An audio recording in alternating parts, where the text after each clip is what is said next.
And we just chillin', kicking it, kissed by the sun. Could be soaked to the skin in the mall soon. I know she got the good vibes when seasons change, but we're the same.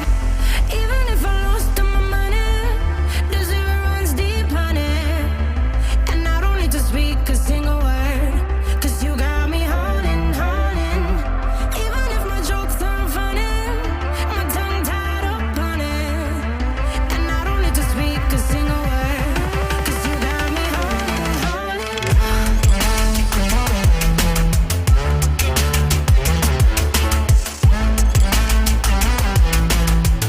'Cause you got me holding, holding.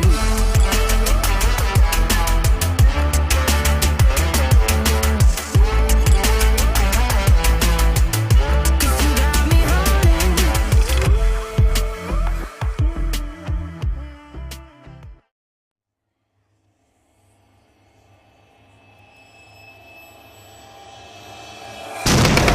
These are opening stages of what will be a broad and concerted campaign. Here comes your guardian policeman. Please do not shoot me. Then listen to my instructions. I'm trying to do it. Don't talk! Listen! How can you be certain that all of the people killed pose an imminent threat to the United States? There's no doubt that civilians were killed that shouldn't have been.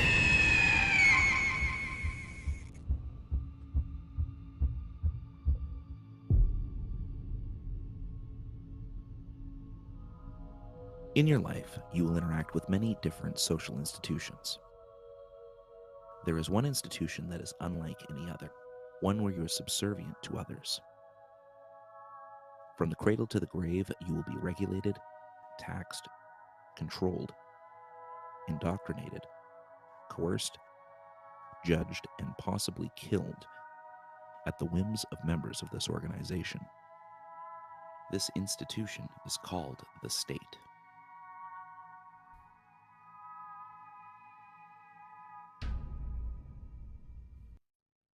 Woo! That is an intense intro. Greetings, geographical hegemonies. Welcome back to Anarchast, your home for anarchy on the internet. I will be Patrick Smith, and today I am happy to bring you Peter Quinones, the managing editor of libertarianinstitute.org and host of the Free Man Beyond the Wall podcast. He has spoken at Liberty Forum in New Hampshire and is one of the executive producers of the new documentary, The Monopoly on Violence, themonopolyonviolence.com. Welcome to the show, sir. Thank you. Thanks for having me today. Whew. So, like in the beginning of that intro, in the very beginning, you see that scene with the guy on his knees, basically pleading for his life, while the cop demands obedience and groveling on the floor. And I don't think you could have opened that documentary any better than with that clip. So I thanks for coming on the show. I'm excited to talk about this documentary. I've watched the whole thing twice. It's really, really good. It's like an anthology of governments and anarchy, and you talk to all sorts of really cool people. But I think I would like to let you maybe give us the what is it? What is this documentary? Can you describe it for us?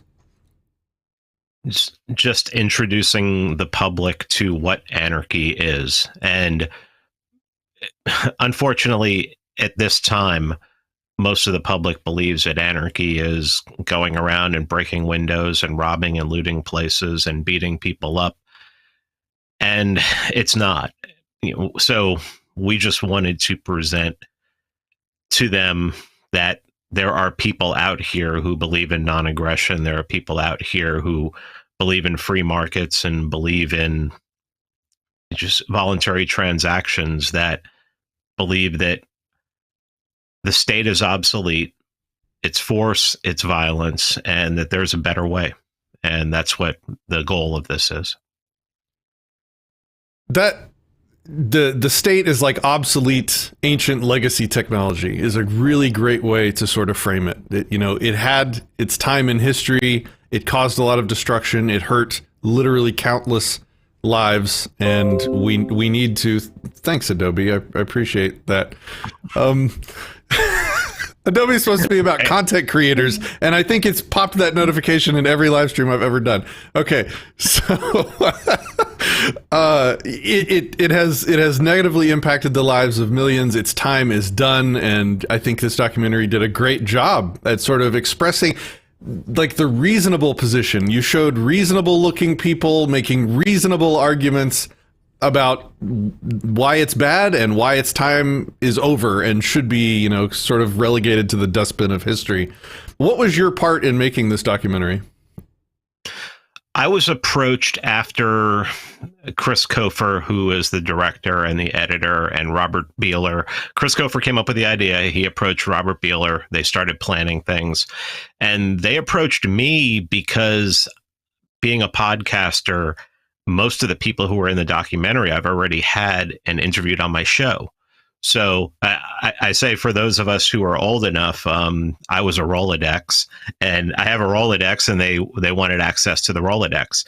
So when they told me what they wanted, I said, fine, let's do it. And as soon as I saw the layout and everything, I knew that I also wanted to be in on the writing, and that I wanted to be in, write questions for the interviews and everything, and be at the interviews, especially the Mises University 2019 interviews. I knew I wanted to be a part of that. So yeah, that's what they approached me for. And that's pretty much what they got from me. King over on Float, in with a $2 donation, says, thanks for the stream. King, it's good to have you. I'm glad to be on your platform, Float. Thanks for supporting the show. What does it take to make something like this? How long did it take you? How long have you been at it? Like what goes into a project like this? 15 months from the first interview being, you know, the camera being turned on for the first interview to release. We had planned it way before that. We had incorporated the production company, you know, a few months before that, 2 or 3 months before that. But the first interview was in Anarchapulco 2019. I wasn't there. Chris and Robert went.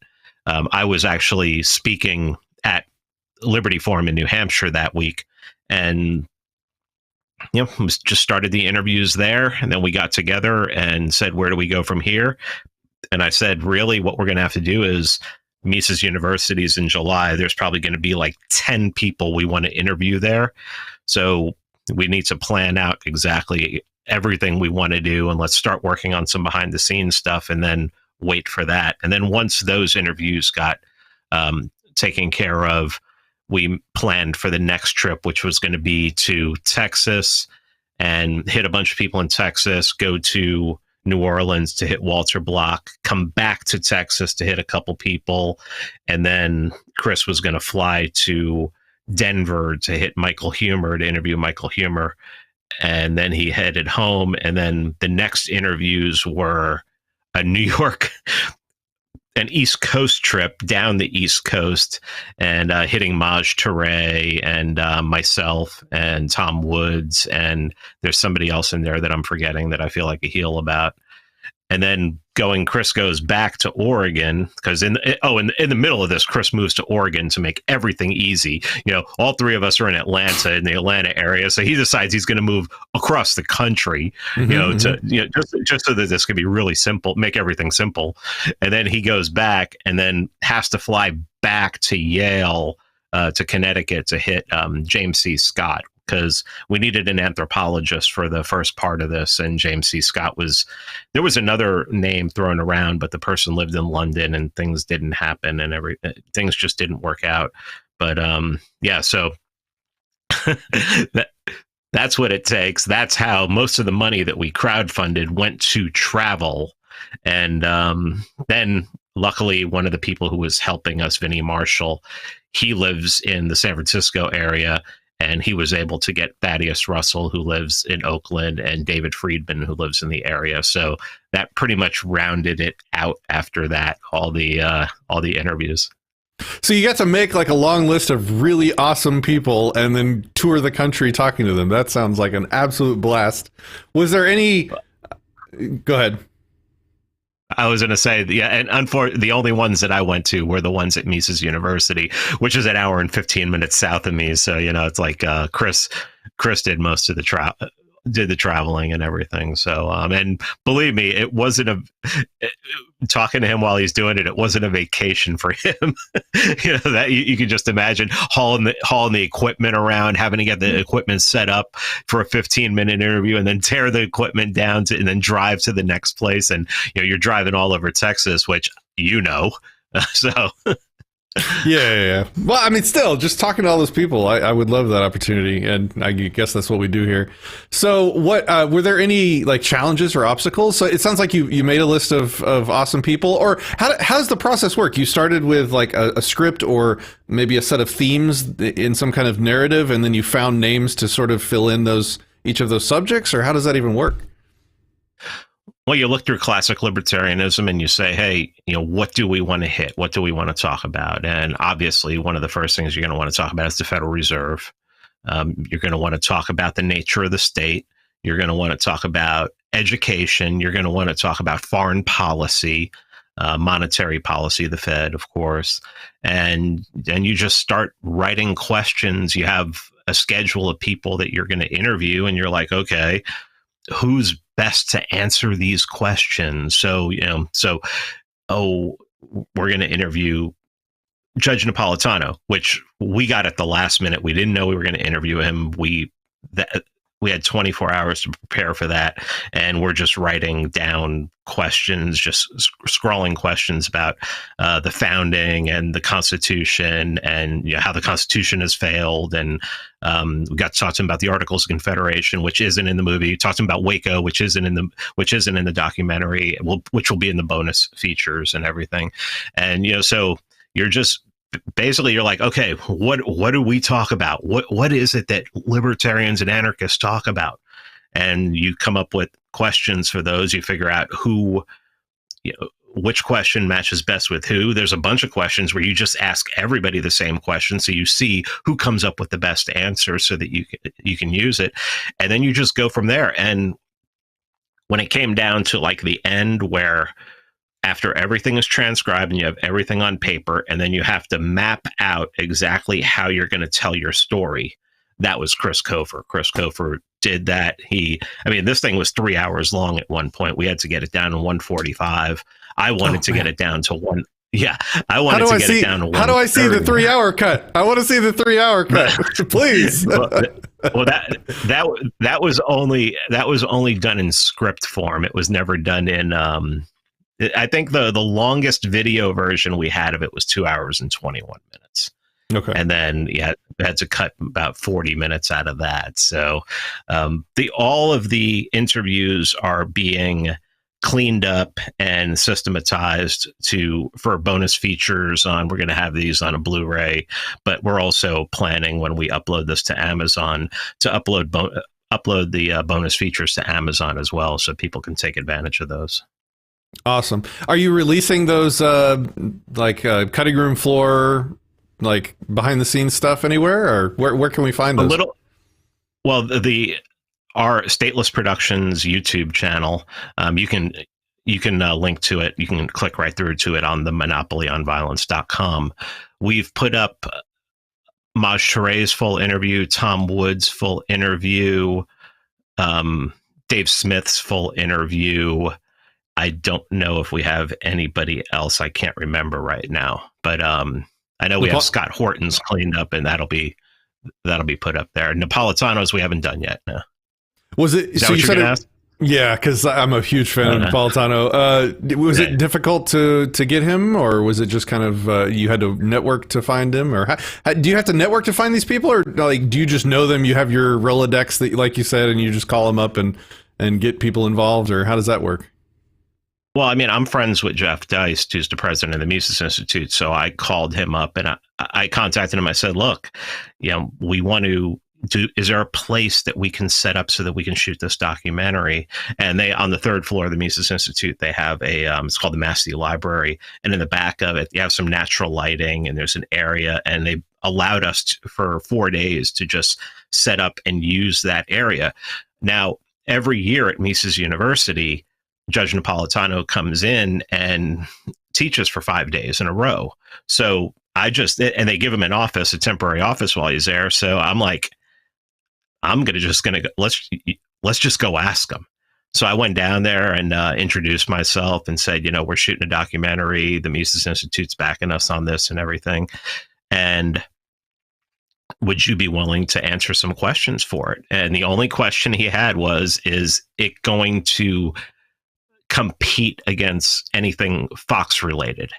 Because he has a contract with Fox News. And I said no. And he said yes. And I think as soon as he said yes, we started writing questions, and he came up there. And that was probably the most nervous interview that I did that whole week, where I'm just like, man, these questions better be good, or else he's going to look at me like I'm an idiot or something like that. You know what? We talked to a lot of people, and I love asking them, as did Jeff on this channel before me, how they became an anarchist. You've been interviewed here before, right? If not, then I have to ask you that question. You haven't been on Anarchast before? Sir, no. The first question I am basically contractually obligated to ask you is how you became an anarchist. Boring story. I came to libertarianism through 2007, Ron Paul, and I ordered one of his books, and I think it was Foreign Policy of Freedom, which is a bunch of speeches from the House floor. And in it somewhere, I don't remember where exactly, it mentioned the Mises Institute. So I went online, looked at the Mises Institute, and I started trolling some forums, looking for some information. So, I started getting Rothbard books and Lou Rockwell books, and started reading those. And then Campaign for Liberty came around, and I was probably by like 2009, I was an anarchist, but I was not doing the adjective thing. I wasn't saying, oh, I'm an anarcho-capitalist or anything like that. I was just like, I know I'm an anarchist. And I studied economics at the time, but still had a lot of questions about it. I was also heavily into agorism at the time. I was working off the books, and I was doing a couple things that were beyond the pale of the law.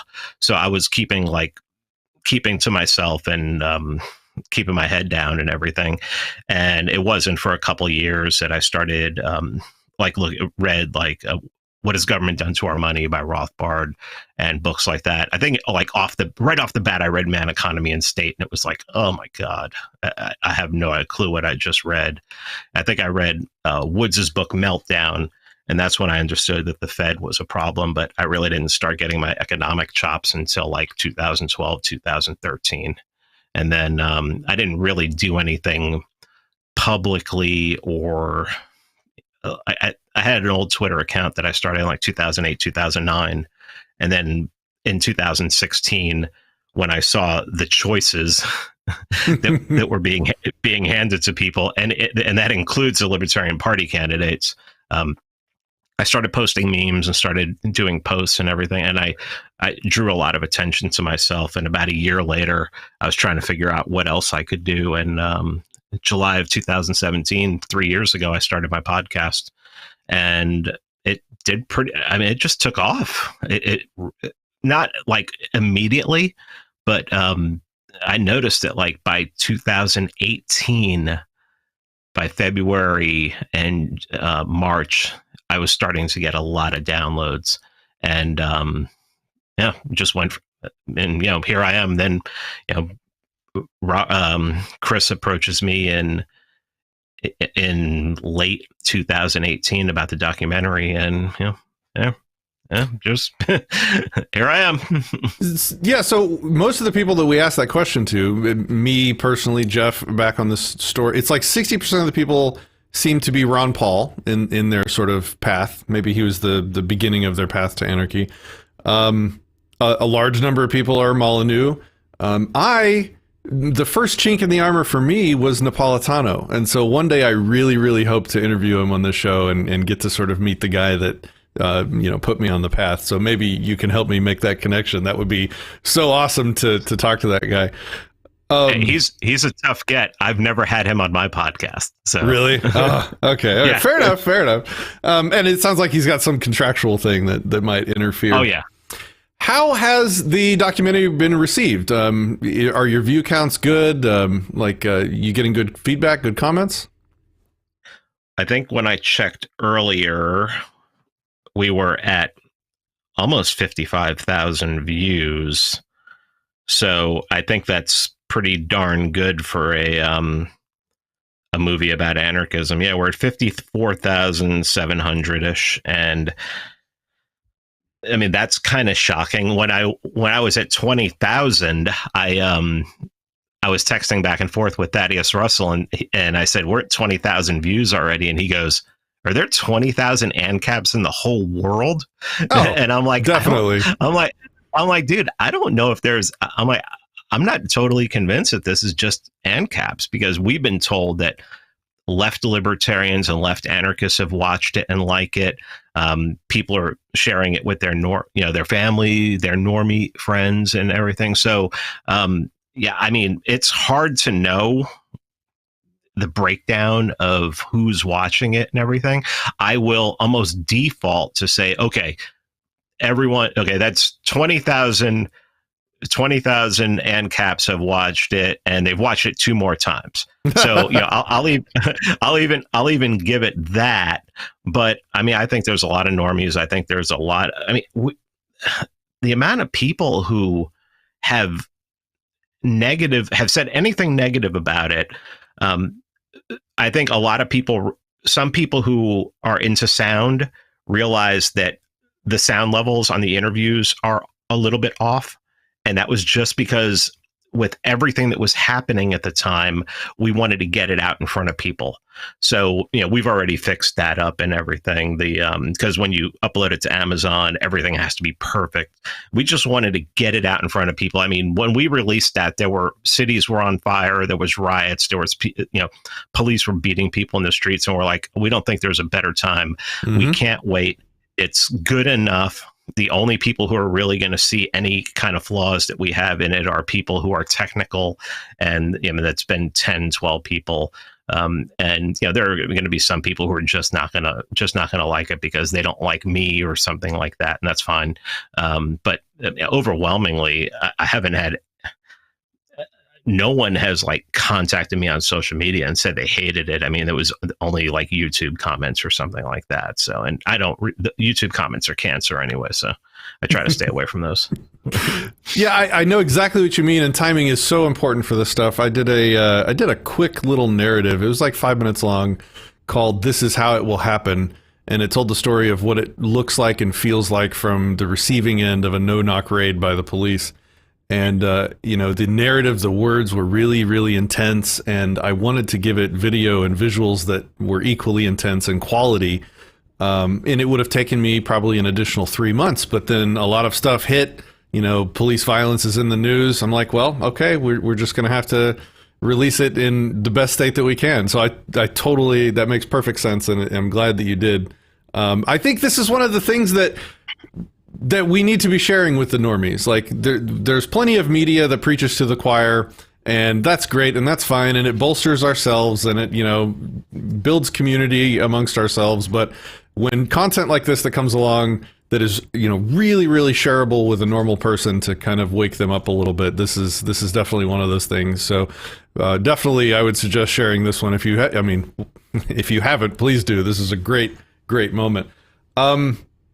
What were there any other challenges or hardships or anything you had to fight through to make this happen? I mean, it sounds like it was pretty straightforward. Is this something that you would recommend other people do? I mean, sure. Good luck. I mean, it's anybody who thinks that this was easy is. I was not saying that. Okay.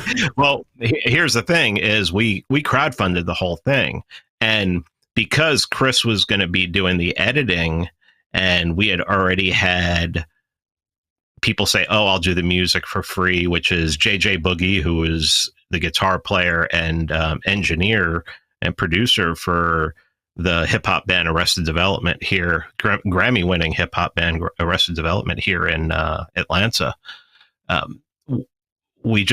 We thought we could get by on a shoestring budget with this, so we asked for $15,000. We thought we could actually do this for $15,000. We ended up getting over 25, and that was gone months ago. Wow. So yeah. So travel. I mean, travel. most updated editing equipment, things like that. Yeah, and then having to put aside money because at certain levels we promised people would get Blu-rays of this and stuff like that. Getting those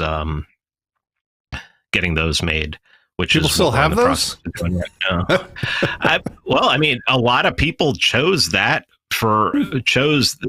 level just, and that was the only additional perk besides a lower level. So obvious, I guess.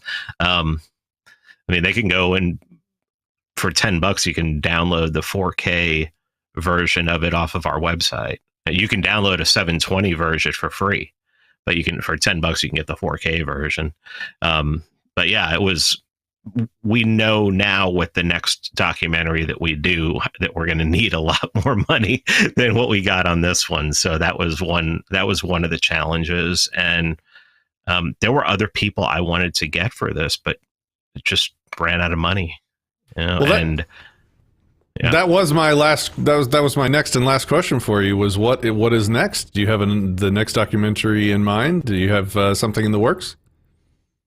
Well, the thing with this documentary is it hits so many subjects that some people have said that, it's overwhelming, that we hit so many things, we go right by them. And our idea was that people watching it would glom onto a couple things. They'd take away Max Borders talking about panarchy, or Thaddeus Russell talking about how the education system in the United States came into existence, something like that. But we've hit all these subjects in this. So now what we're going to do is we're going to go in and take out certain subjects and do full-length documentaries just on those subjects. So this is like an introductory documentary that just is like a grand overview of everything that has to do with anarchism the way we see it. And now it's time to start breaking some of those things down and really getting into the weeds on the worst things that the state does. Well, that makes me very excited for the next thing. I hope you'll return to the show once you get your next crowdfunding up, and we can help you raise some money for that. Because if it's anything on the yeah, totally, absolutely, reach out. Is there anything else that you'd like to mention or speak about? Just themonopolyonviolence.com. That, like I said, there's a 720 version that you can download for free. 4K version you can download for $10.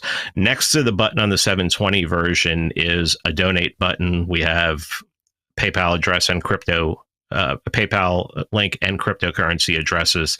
I think that you can tell that we're not making any money off of this, and we didn't make any money off of this. And there's a very real chance that we could have sold this to get some money, but we want to control it. We don't want anybody else to control it, because somebody could just shelve it if they had control over it. Oh, I think, okay. I've heard people say that stuff has been sold to Netflix and Netflix pays for it and then they don't release it. I've heard that about movies too. So, we're relying, as we did, on donations. If you like the work we did, please continue to contribute, and it's just going to go towards making more movies. And maybe one of these days we'll figure out a way to make money off of this, but that's not right now. Believe me. I think by the time people are making lots of money off this stuff, it won't be needed anymore. I think that's how it usually works. And I'll be 100% happy with that. Everybody's like, oh, so, look at you, you have this podcast and everything. Your Patreon's doing really well. And, if Liberty came, you'd lose all that. And I'm like, I'll be fine with that. Okay. I still have a daytime job that I don't mind going to. And, I would trade any dollars I'm getting a month for my podcast and for my writing at the Libertarian Institute and everything, so that a cop's not going to just shoot me in the back just because he thinks I look like somebody else. Believe me, I'd trade every dollar, everything I own right now if I knew that and start all over again if I knew that wouldn't happen, that I could live free. Powerful words. Well, sir, thank you for coming on the show. Thank you for your effort on the documentary, and to the other guys that made it possible and worked with you to make this happen. Guys, please, link will be in the description. I think right now it's the YouTube video, but after this is over, I'm going to update it to the website, themonopolyonviolence.com. Share this with your normie friends. This is a great teaching tool. So thanks for joining us, sir, and we'll talk to you again soon. I appreciate it. Thank you very much. Yes, sir.